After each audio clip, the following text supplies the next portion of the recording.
From Hollywood, the Hollywood Radio Theater.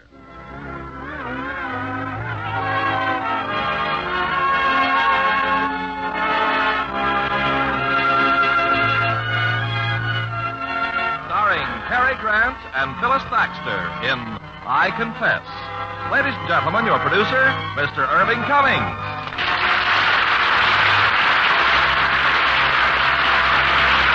Greetings from Hollywood, ladies and gentlemen. Tonight's play, I Confess, has one of the most unusual plots for sustained interest and suspense I have ever seen. And of course, when that master director, Alfred Hitchcock, adds his individual touch to the action, it's bound to be another screen hit for Warner Brothers. And for our stars, we have one of the finest actresses on the screen, Phyllis Thaxter, co-starring with Cary Grant, who will again prove his great versatility in a highly dramatic role. Now, I Confess, starring Cary Grant as Father Michael Logan and Phyllis Thaxter as Ruth.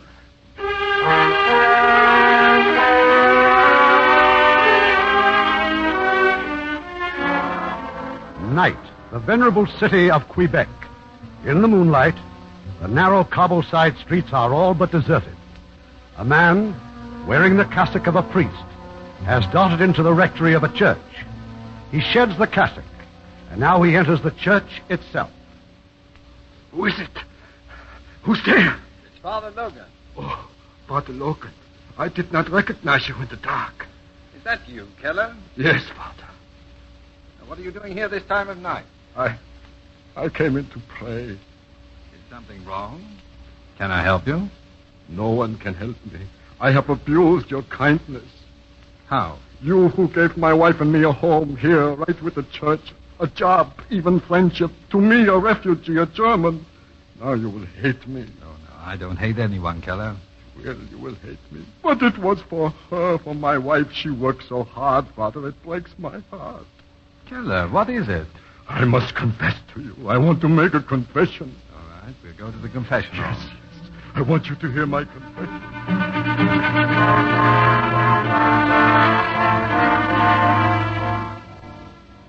So, you've been to the house of Mr. Villette.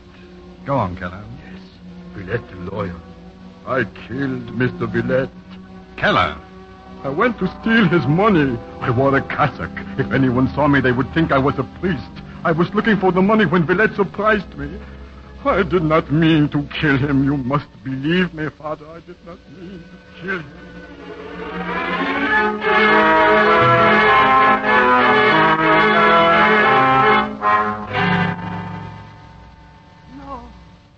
No, you didn't do it. Otto, you did not kill him. I have just come from confession. Oh. Father Logan is my priest. You are my wife. It is right that you should also know. But why, Otto? Why? I am not a murderer. It was an accident. It was the money.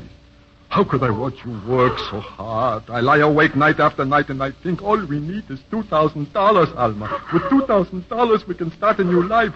And Villette was rich. Otto. Oh, it's so dangerous. They will catch me. They will hang me. I cannot. Father Logan will go to them. He will tell them. He will tell them? No, he cannot tell them what he heard in confession. Police will come. Why, Alma? Why should they come? I have told them nothing, have I? Alma, no one knows. Father Logan knows. But he cannot tell them what he heard in the confessional. Can't you understand that? What are you going to do? Nothing at all. In the morning you are going to the police? Tomorrow is Wednesday, Alma. Isn't that the day when I attend to Mr. Villette's garden? But he is dead. I always work in Mr. Villette's garden on Wednesdays. Tomorrow is Wednesday. Now go to bed. You need to rest. Rest, Alma.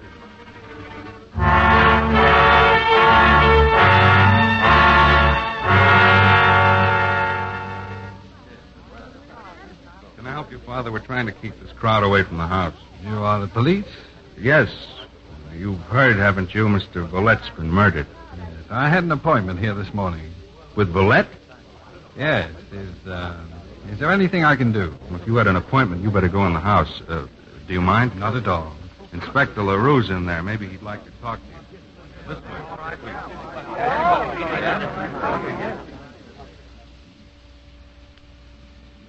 Father Michael Logan, huh? What church, Father? The Church of Saint Marie, Inspector. Well, how are Father Millet and Father Benoit? They're both very well, thank you. Good. So you had an appointment with Villette? Yes. Anything special? No, there was something You've heard what's happened, of course, Father. Oh, we've got Keller in the next room. Keller? He works at the rectory, doesn't he? Yes. He and his wife work there. Poor devil's terrified. I've been waiting for him to settle down. I see. It was Keller who found the body. You don't mind if we call on you later? No, I'll be at the church. Maybe that we'd like to know what your appointment was all about, eh? Well, I'd better see Keller now. Yes, well, goodbye, Inspector. All right, Murphy, bring him in, will you, please? I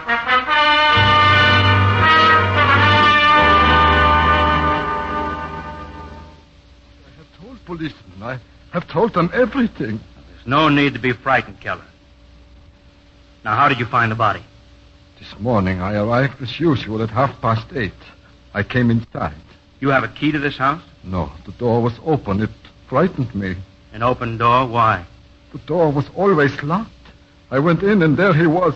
I could see that he was dead. I wanted to run. Run? You do not understand. How can you? There I was, a man without a country, alone, discovering a murder. I thought of the police. I am always afraid of the police. This is a German fear, this fear. There's nothing to be afraid of here. Yes. Thank you, sir. Father Logan is here. I heard them say that Father Logan... Well, he was here. He's gone now. What will he think of me? Probably very highly if you can be of more help to us. Help? There are a few things I'd like to know. Now, when you first came into the house, did you call for Mr. Villette? Father Logan. Please, we can't talk here. But is it true? It's true, Ruth. Villette's been murdered. I can't believe it. Michael, we're free. We're free. Are we? Goodbye, Ruth.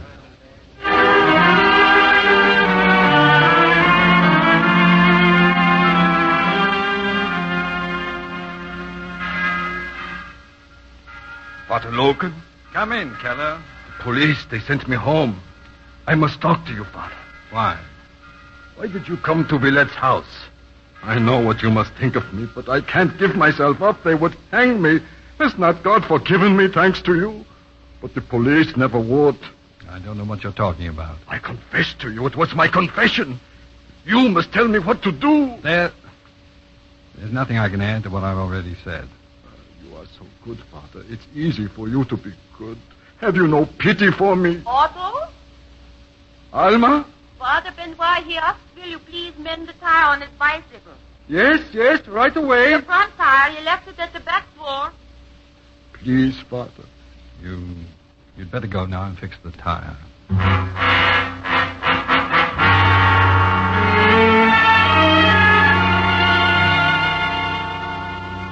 That's about it, Mr. Robertson. I said to myself, you're in no position to go to the Crown Prosecutor. You've got nothing to give him. But I'm here just the same, Mr. Robertson. Oh, you're quite a man, Inspector. Quite a man. Now, we know that Villette was murdered, strangled, and that robbery may have been the motive. But we're not certain. And no fingerprints and no suspects. Oh, this should be very simple for you, LaRue. I took the liberty of bringing a girl along. A girl? Schoolgirl. Oh. Murphy's got her out there in the hall. Just a possibility, Mr. Robertson. All right, LaRue. Let's hear what she's got to say. Thank you, sir. So, you are Augustine. Yes, monsieur. Sorry you had to be dragged out from school, young lady. Oh, but I like to be dragged out from school, monsieur. Well, this is Mr. Robertson. He's the Crown Prosecutor. Now, your mother called to say that you passed the Villette house last night. That's right. And what time was that? 11 o'clock. A little after 11. I was babysitting for Madame Germaine, and I left her house at 11 o'clock. Well, shall we say the time was between 11 and 11:30? Yes. And I saw someone leaving Monsieur Villette's house. A man. A priest, monsieur. What? A priest. Augustine, this is very important. Are you sure? Quite sure, monsieur. I was walking by the Rue Valentin, and then suddenly there was this priest. He was coming out of the house and walking away. Did you see his face? No. How tall was he? Like you, monsieur. And was he fat or thin? Not fat, but not thin either. Did you notice anything special about him, anything at all? No. Did he see you, Augustine? I don't think so, monsieur. But you're absolutely sure he was a priest? Yes. Thank you. You may go now. Oh, I must ask you a favor. I don't want you to say anything to anyone about this. Promise? Oh, yes, monsieur. Goodbye. Goodbye, little one. And if you should need me again... Yes? It would be very nice if you could drag me out of school. You know what this means? We'll have to check every rectory in town, find out which priests were out late last night. It's ridiculous to think a priest would be involved. LaRue, you don't really think it could be a priest? Yes, maybe. There was a priest this morning who... Well? Nothing. I'll have to check further. But don't be so mysterious. Well, I should know something more by tomorrow. Good day, Mr. Robertson. And thank you.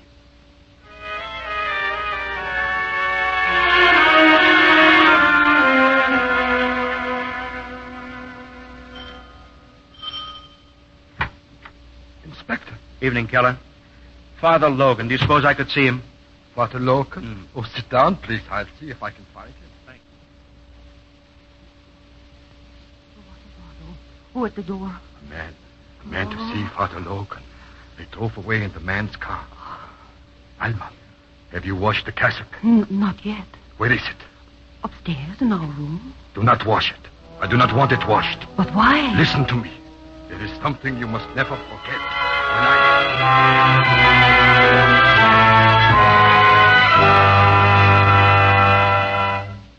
I suppose we might have had this little talk at the rectory, Father. Hope you don't mind coming here to my office. Not at all. As long as Father Millet knows where I am. You told him? Yes?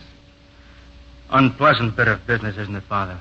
If there's anything I can do. Well, just a few questions. Now, how long have you been at St. Marie's? Nearly 3 years. You know, I guess I've known Father Millet for 25 years.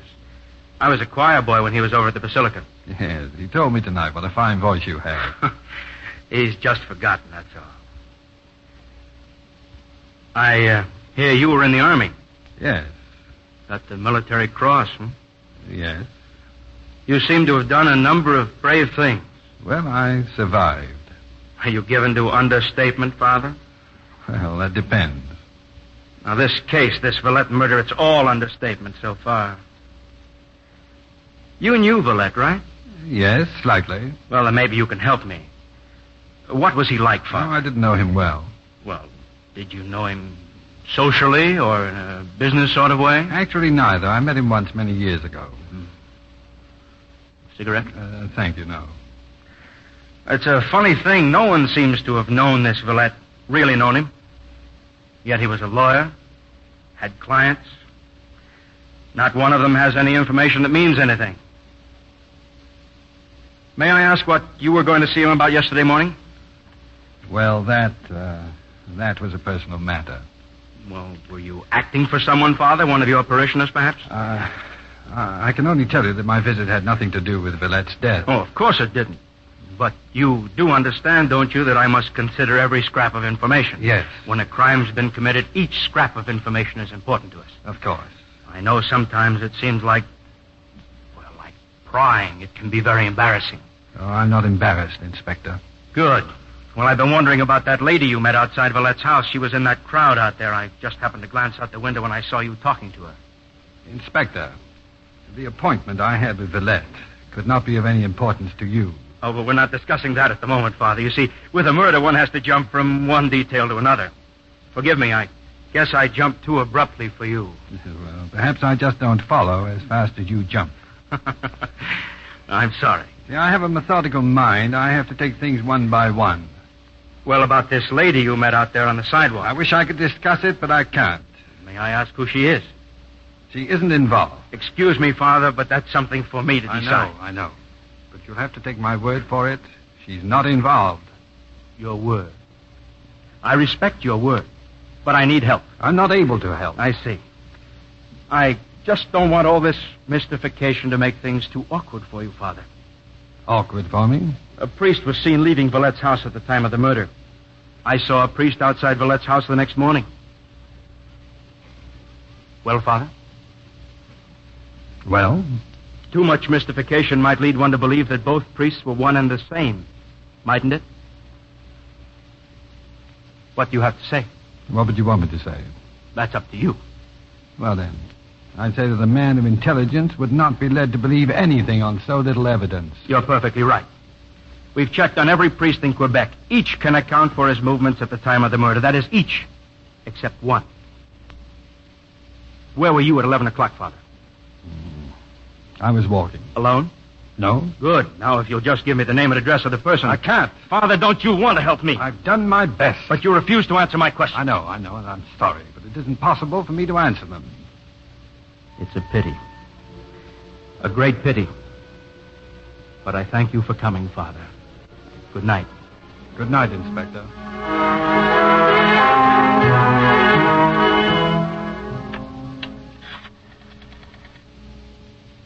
This is LaRue. Get me Mr. Robertson. Yes, the Crown Prosecutor. Try his house. If he isn't home, find out where he is. I've got to talk to him.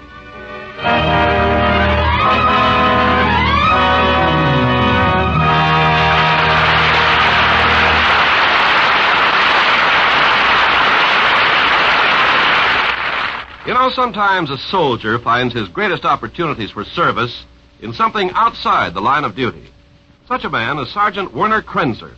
He's been in the Army for 8 years. He's known frontline warfare in the Pacific and occupation duty in Japan. As a veteran soldier, he's used to destruction. But he saw destruction through the eyes of a child when he was assigned to the United Nations Civil Assistance Command. This is a unit which provides aid for homeless Korean civilians. Sergeant Krenzer's heart went out to the hungry, sick, frightened children that he found everywhere. And then he got an idea. More than food and shelter, he realized these children needed love. And there were thousands of homeless women refugees wandering around, looking for their children, their families. Krenzer wasn't able to find each mother's own child, but he could ask her to care for a deserted waif. And so, these childless mothers took the motherless children and cared for them. And the women were given hope that their own children might find the same kind of refuge. Even though they still live within the sound of guns and planes, there's new faith and hope in their eyes. Such acts, by you and your friends today, are shaping our world of tomorrow. Now, our producer, Mr. Cummings. Act 2 of I Confess, starring Cary Grant as Father Michael Logan and Phyllis Thaxter as Ruth.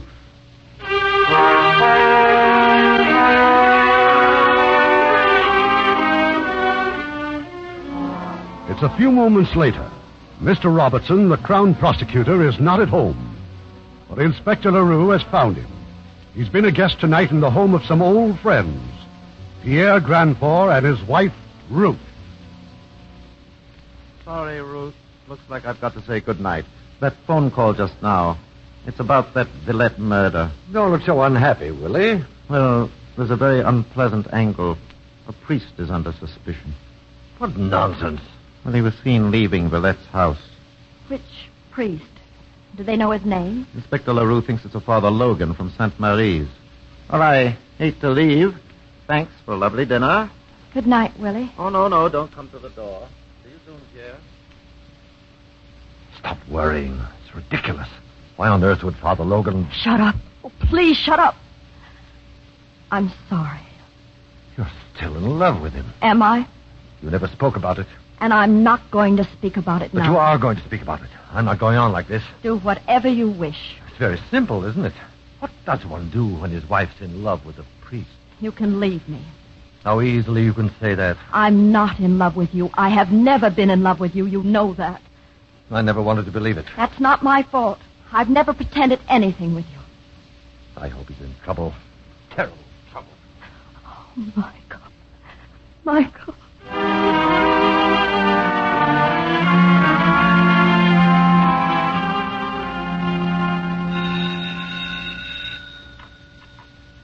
Hello? Mary's Rectory? I want to speak to Father Logan, please. Father Logan? Oh, but he is asleep. I'm not asleep, Mrs. Keller. Oh, it is very late. I'll take it. Thank you. Good night, Father. Hello? Michael, I've got to see you. Ruth, please. That's impossible. I've got to see you tomorrow morning. I've got to meet you somewhere. Michael, aren't you listening? I hear you. I'm going to Levis tomorrow morning. The ferry, Michael. The 9 o'clock ferry. All right. Good night.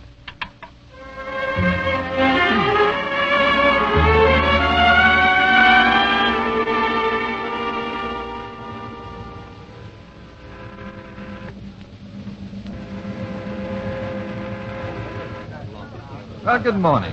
Good morning, Father Logan. Walk over here. We shouldn't be seen together for your sake. I had to see you. Ruth, the police have been questioning me. They saw the two of us talking outside of Villette's house. They're trying to find out who you are. I don't care. I've got to tell you, you're being suspected. I know that. The only thing is for me to tell them that you were with me that night. You can't. They want to know why. I'll tell them everything if I have to. You've got to think of yourself. You've got to think of your husband. Think of him before I think of you.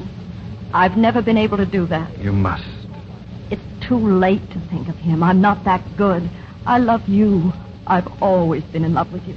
I know it's wrong, but I can't help it. Do you want me to lie to you? I don't want you to lie to yourself. I haven't changed, Michael. I've been married 7 years, and I haven't changed. But I've changed. And you must understand. I'm a priest. I chose to be what I am. I believe in what I am. Michael. I want you to see things as they are and not go on hurting yourself. Don't pity me. Our meeting like this is wrong. It's all wrong. It won't happen again. I won't bother you again. Goodbye. Ruth.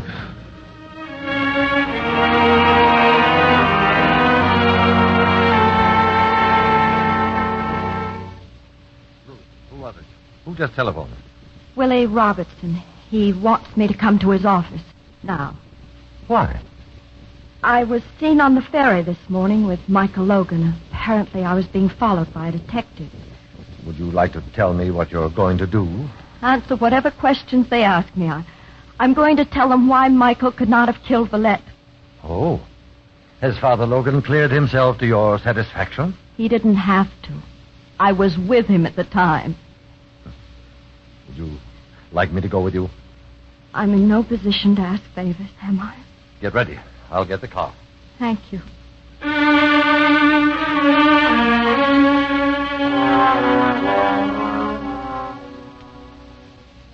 Ruth. Yeah, I'm so terribly sorry about all this. Oh, this is Inspector LaRue. Good evening. Inspector LaRue has promised to keep all this from the press. That is, I'll do my best. Oh, please, won't you sit down? Thank you. Father Logan is here. Here? Yes, the other room. If you'll join us, Father, please. Good evening, Father Logan. Good evening. Good evening. Father Logan. May we begin, please? What is it you want to know? Madame, you met Father Logan on the ferry this morning. Yes. May I ask the reason for this meeting? I don't think the reason could help you, Inspector. You also met Father Logan on the morning following Villette's murder in front of the house. Yes. And the reason for this meeting? I had an appointment with Monsieur Villette. But Father Logan, knowing of the murder, stopped you from entering the house. Am I right? Yes. Of course, Father did not know you had an appointment. But he did know. The night before, I'd met Father Logan. I told him I was going to see Villette at 9:30 the following morning. Madame, just so I don't misunderstand. You met Father Logan on the night that Villette was murdered? Yes. Where? We took a drive in on my car. At what time, please?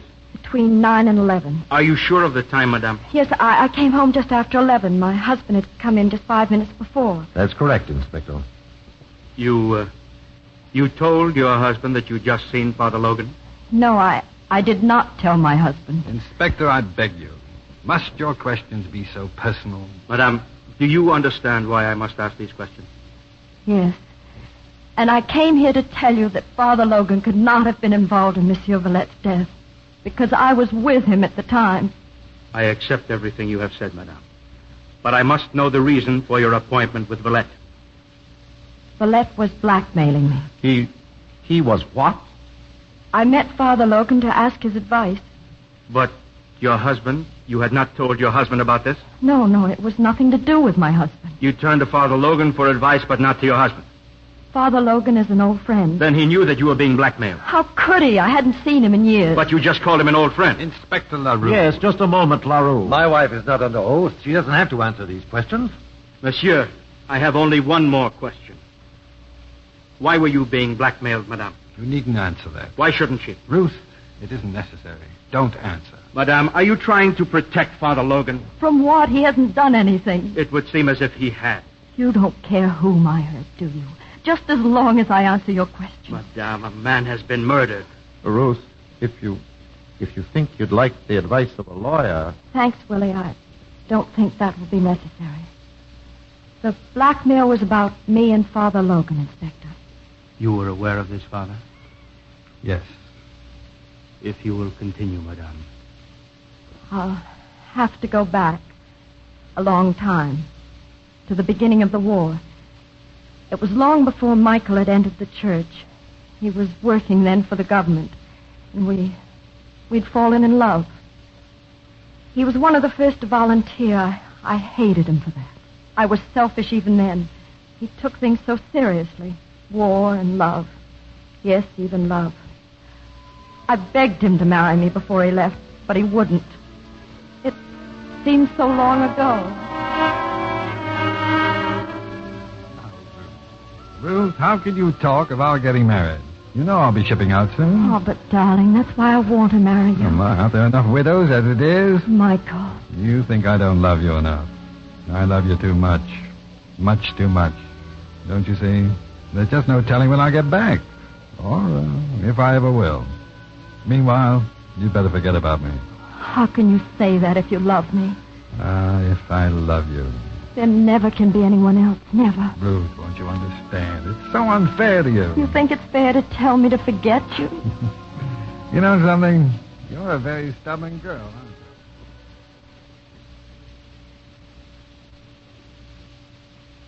you? His letters were long at first, but after a while there were no letters at all. Nothing, not a word, for over a year. Meanwhile, I'd started working for my future husband. Pierre was... Ruth, you don't have to tell them. You don't have to tell them anything more. I want to. You were very kind to me, Pierre. You realized I was unhappy. Like all kind people, you never asked me why. I was in love with you. Anyway, 6 months later, we were married. When the war was over, Michael came home. I was at the dock the day the boat arrived. We arranged to meet the following afternoon. It was a lovely day, the end of the summer. We took the ferry and went over to the island. We started to walk, and Michael told me the thoughts that had come to him during the war. The war had changed him. Then suddenly a storm came.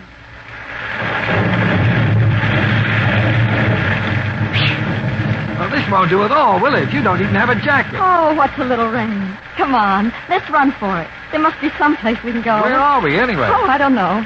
It was a beautiful meadow a minute ago. Oh, you're getting soaked. Oh, look, there's a house across the field. Maybe they'll let us stay there.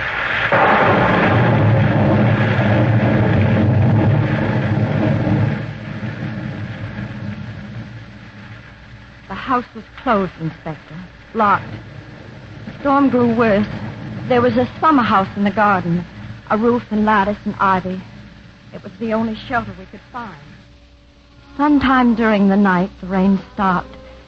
It was sunlight that awakened me. Michael was seated at a table, his head on his arms. He was still asleep.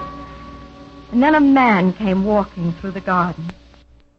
Well, I've been entertaining guests, I see. He called again, and Michael wakened. What a charming rendezvous. I trust you and the lady were not disturbed during the night. But what a compromising situation, monsieur. Michael, no, don't. He only defends your honor, madame. Get out. Get out? From my own garden? That doesn't give you the right to insult Madame Grandfort? Oh, yes, I know, madame. Ruth? That is, I know of her husband, a distinguished member of Parliament. I've seen you quite often, madame. Waiting for him in your car. Oh, how exciting it must be to be young. Young and... This man, Villette?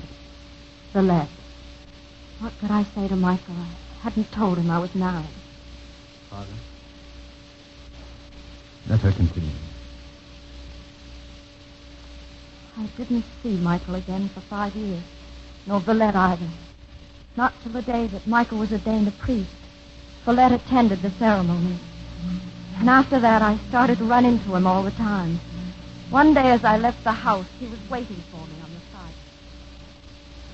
And those are the facts, Madame Grandfort. If I don't act quickly, there'll be a terrible tax scandal. only your husband can help me. Oh, go to my husband. There's nothing I can do. But your husband is so righteous, Madame. You could persuade him to use his influence, couldn't you? You can't be serious. Madame, must I tell your husband about you and Father Logan? Must I? There's nothing you can tell him. We did nothing wrong. Think it over. I'll give you 24 hours.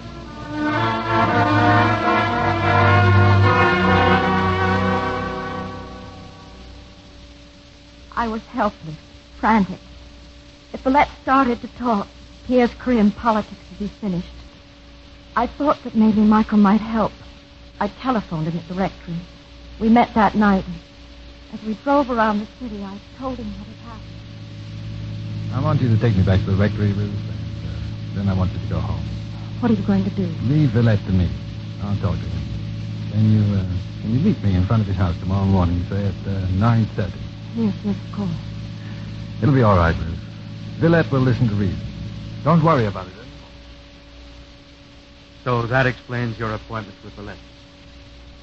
Yes, I see. I arrived at 9:30. I couldn't understand why the crowd had gathered. Then I saw Michael, and he told me Villette was dead. I couldn't believe it.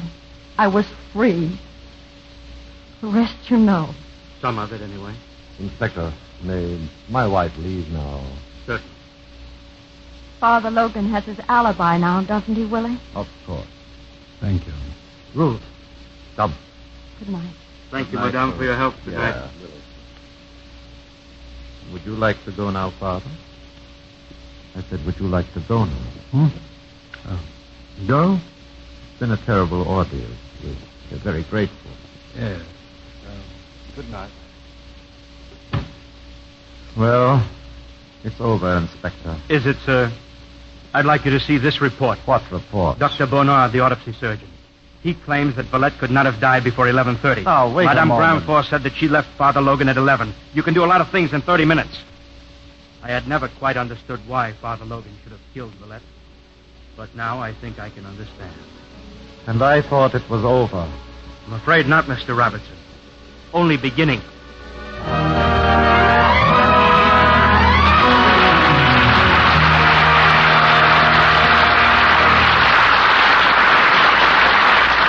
We'll continue with Act 3 of I Confess in just a few moments. Make a friend, and you make an ally. There's a thought for you to keep in mind, as many another American has. Ever heard of Billy Brown? Well, for over a year now, young Billy, a high school senior of Yorktown Heights, New York, has broadcast a 15-minute program over the Voice of America. Every Friday, in answer to some letter from a pen pal, he talks about such varied subjects as sports, stamps, religious freedom, and American jazz. The program is repeated in Urdu, a language spoken in India and Pakistan, and beamed to Asia. In 1 month, Billy answered 627 letters from 35 countries.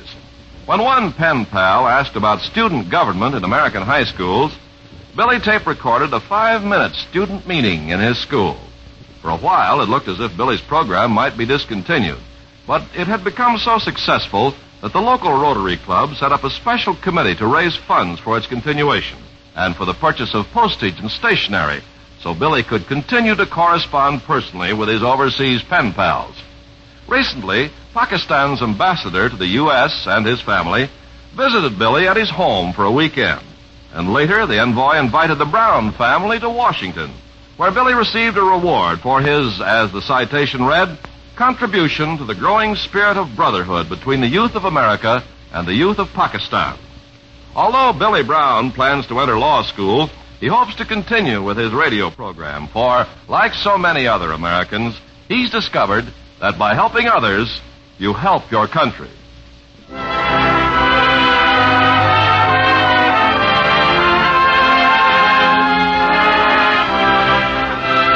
We pause now for station identification.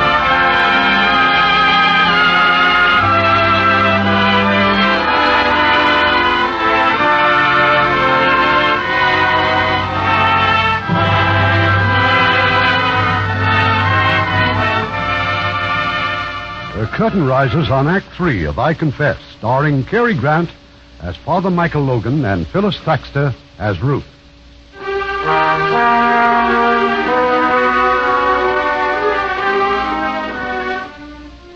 very early the following morning, but already the phone has rung in the Granford home. An urgent call from Mr. Robertson, the prosecutor.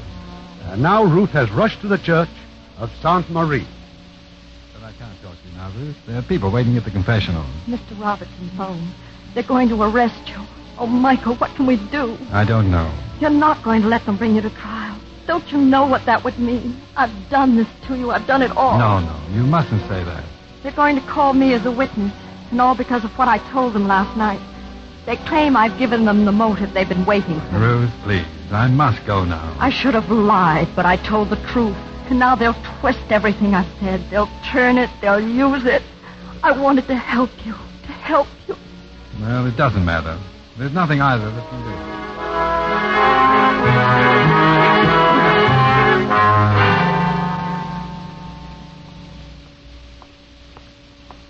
Logan. Keller? What is it? I can talk to you now. You are through with confessions? Yes.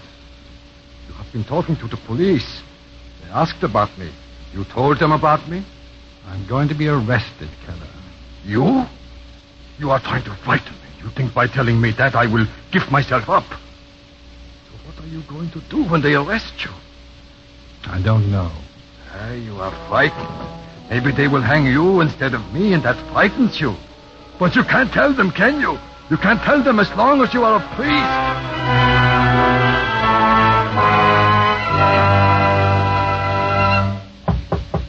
Come in. Father Logan. You've been looking for me, Inspector LaRue? Yes, Father. Yes, indeed. We've been looking for you. For about 3 hours, we've been looking for you. Every policeman in Quebec. I've been walking. I've been trying to think. You can call it off, Murphy. He just walked in. You had lunch yet, Father? No. Well, let me order something for you. Oh, you're under arrest. Yes, I know. Priest arrested for murder. Father Logan charged with Valette murder. Robertson plans speedy trial of accused priest.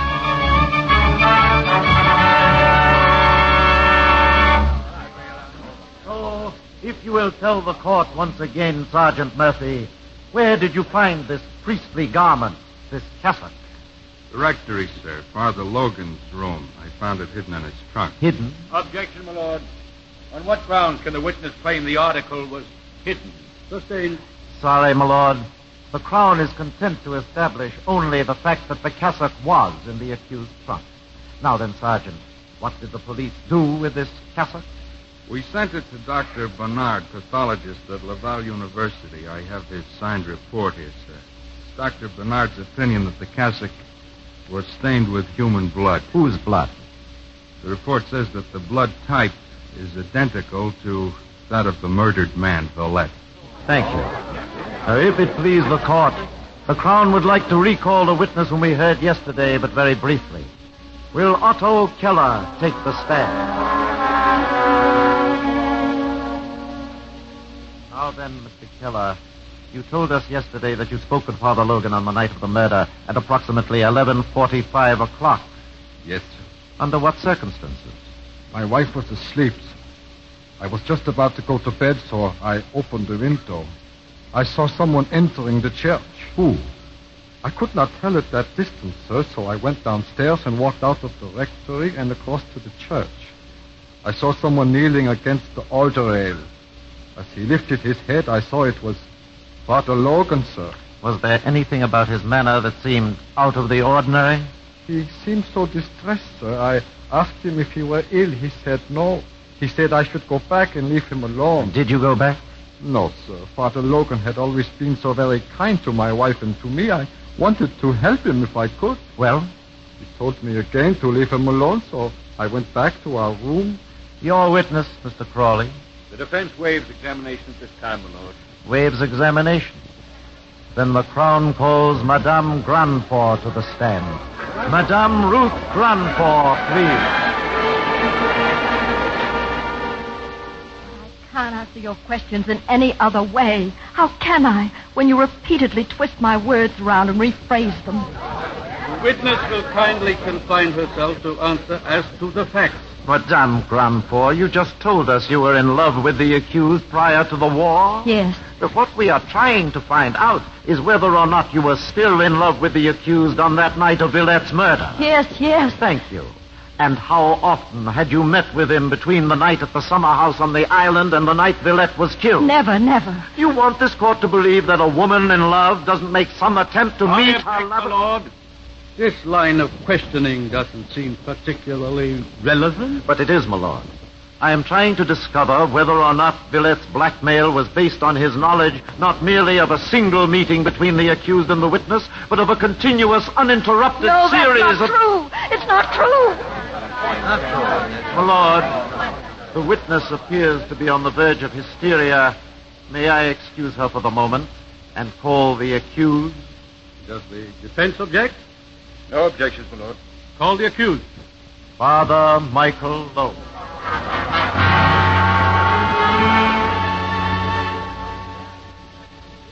Suppose we begin with the cassock, Father Logan. This is your cassock. No, sir. It is not mine. Then perhaps you borrowed it from someone? No. Yet it was found in your trunk. Someone must have put it there? Yes. Can you help us by suggesting who? I can't say. Father Logan, when did you decide to become a priest? After the war. In becoming a priest, were you perhaps trying to hide from something? I've never thought of the priesthood as offering a hiding place. It involved certain responsibilities, certain morality. Yes. And yet you saw nothing wrong in having a clandestine meeting with a woman. Are you trying to imply that I was a priest at that time? I was not a priest. Did you consider that this woman was married? I wasn't aware that she was. And so you spent the whole day with her? Yes, we were good friends. I hadn't seen her in over 3 years. Such good friends that you made no effort to go home that night? We were caught in a storm. Oh, then the storm was the villain. I saw nothing wrong in being caught in a storm. Nothing wrong. Then why, on the following morning, did you hit Villette with your fist? Were you anxious to protect Madame's reputation? Yes. Oh, then her reputation was endangered. You suddenly realized there was something more than merely being caught in a storm. Villette made insinuations. My argument with Villette had nothing to do with any sudden realization. But you hit him in anger. Yes. You hit a man when he merely intruded upon a harmless situation. Then surely you are capable of far more violence when that same man blackmails your friend, Madame Grandfort. I am not capable of murder. You would go to such a man, and unable to control your temper, unable to face a public scandal, you would turn again to physical force. No, I would not. No, you would not. You say that you and Madame separated at 11 o'clock on the night of the murder. That's right, yes. Then it was possible for you to be at Villette's house by 11:30. Yes, it was possible, but I did not go there. I went back to the rectory. And what did you do, Father Logan? I went up to my room. Then I went downstairs and into the church. Did you see anyone there? Otto Keller. Mr. Keller has told the court that the time then was 11:45 or after. That isn't true. Then perhaps you are prepared to tell us the truth. I have told you the truth. That is all you have to say. That is all. And I say that you did not return to the rectory until 11:45 or after. That you had met with Villette, that he threatened you with exposure, and that you then proceeded to kill him. No.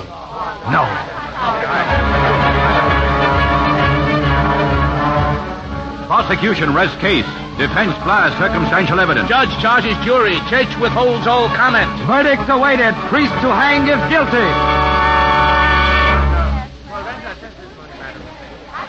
Silence! Everybody stand.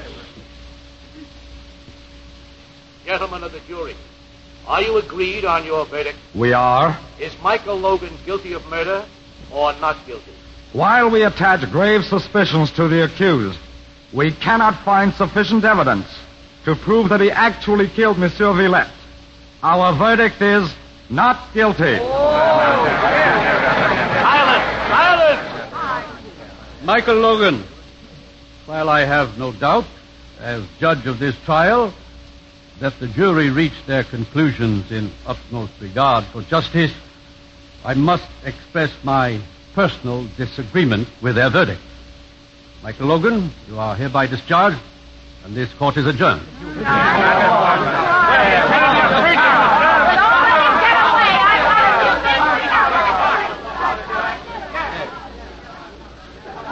Well, LaRue, I told you the cassock wouldn't be enough. They've ruined him. Why couldn't they just have said not guilty and let it go at that? Are you satisfied, Willie? Are you satisfied with all this? Do you think I enjoyed it, Pierre? Someday, perhaps, you and Ruth may forgive me. Ruth? Yeah, look. Here out the window. What are they doing to him? People are angry, Madame. If he were anyone else but a priest. They're throwing things at him. They're hurting him. The police will handle it. There, you see? I can't even help him now. And after all I've done to him. LaRue, look. Isn't that Mrs. Keller out there? What's she doing? Yes. She's shouting something. She's pointing to her husband and shouting, I better get down there. Those were shots. Mrs. Keller. Someone shot Mrs. Keller.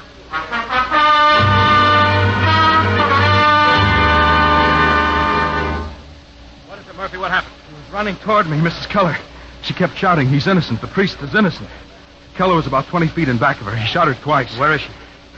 They've just taken her to that chop over there. Who's getting her statement? No one, sir. She's dead. Keller? He won't get far. We're after him now. He ran into the hotel down there. I don't want him shot. Oh, he's still got the gun, sir. I don't want him dead. I want to talk to him. Yes, sir. Oh, where's Father Logan? He went in the shop where Mrs. Keller is.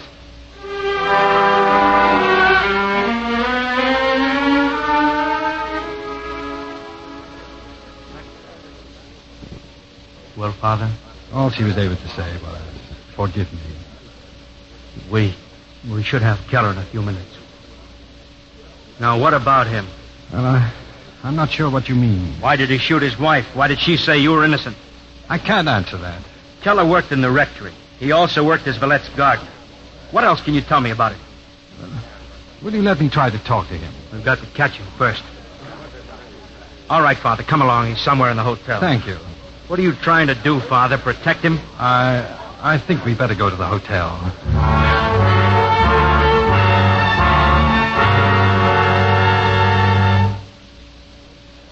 We've got him cornered, Inspector. Behind those doors is a ballroom. No place to hide. Just the floor and a stage. Every exit's covered. All right. We just sent Baruch for tear gas. Oh, no, please. Let me try to talk to him. No.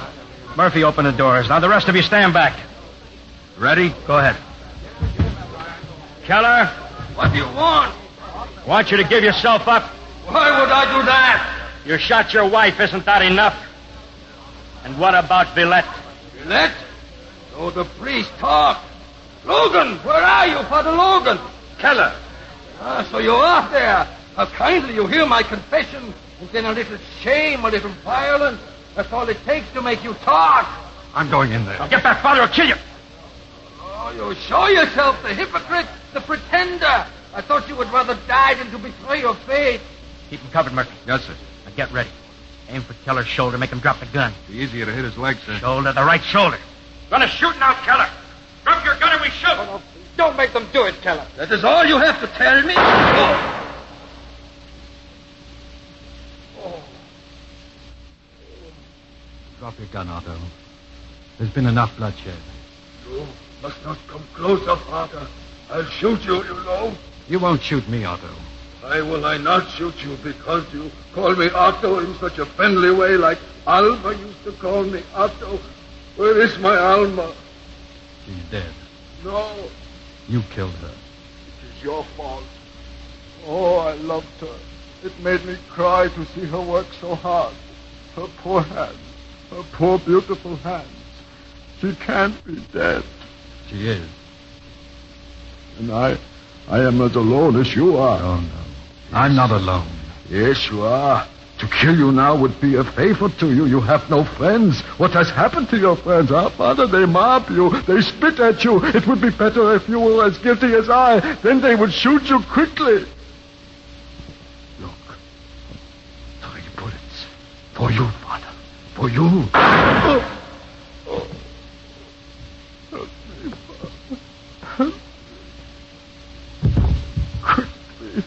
Get a doctor, the hotel doctor.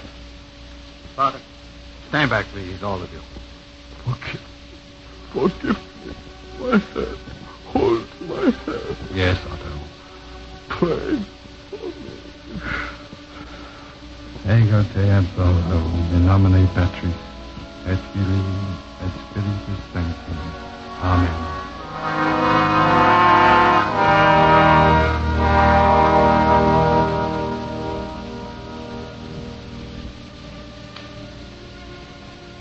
Michael. It's all over. Yes. I want you to know I'm going home with my husband.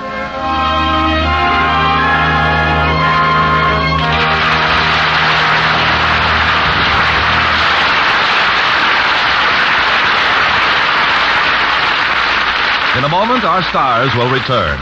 Sergeant Kenneth Kaiser was the first man of the 40th Infantry Division to die in Korean combat. And his memory is perpetuated today in the Kenneth Kaiser High School, the first coeducational high school in all Korea. It's a tribute, too, to the men of the 40th who wanted a living memorial to one of their heroes. The buddies of Sergeant Kaiser raised the $16,000 that went into its construction. They planned the building, and they provided much of the labor. 285 boys and girls there proudly wear the tiny enameled metal pins that are replicas of the insignia of the 40th Division. It's a dynamic, continuing memorial that has promise of making its influence felt for generations to come. Such acts by you and your friends today are shaping our world of tomorrow. Now, Mr. Cummings with our stars. And we call them forward for a curtain call. Cary Grant and Phyllis Thaxter.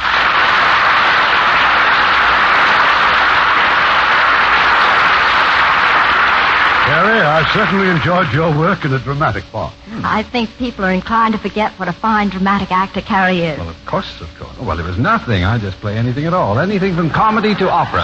Bang, bang. You sing opera, Cary? Of course, I used to be in those romantic musicals, where everybody raises a stein to dear old USC. I even had a solo. Oh, you did? What did you sing? Hi, Barmaid. Or was it Hey, Barmaid? Why don't you combine your talents and sing comic opera? Remember the Beggar's Opera? Oh, yes. Laurence Olivier just made the famous old comic opera into a motion picture in England for Warner Brothers. He's pretty versatile, too. Yeah, well, I think I'll leave singing in Shakespeare to Sir Lawrence, and I'll just stick to drama and comedy. Very wise, Cary. What's for next week, Irving? It's not only one of 20th Century Fox finest pictures, but it tells the story of some of our most exciting American history. It's the great love story of Rachel and Andrew Jackson in The President's Lady. And as our stars, we'll have dynamic Charlton Heston recreating his original role. And as his co-star, lovely and talented, Joan Fontaine. Oh, that will be a wonderful show. Good night. Good night. Good night. See you soon.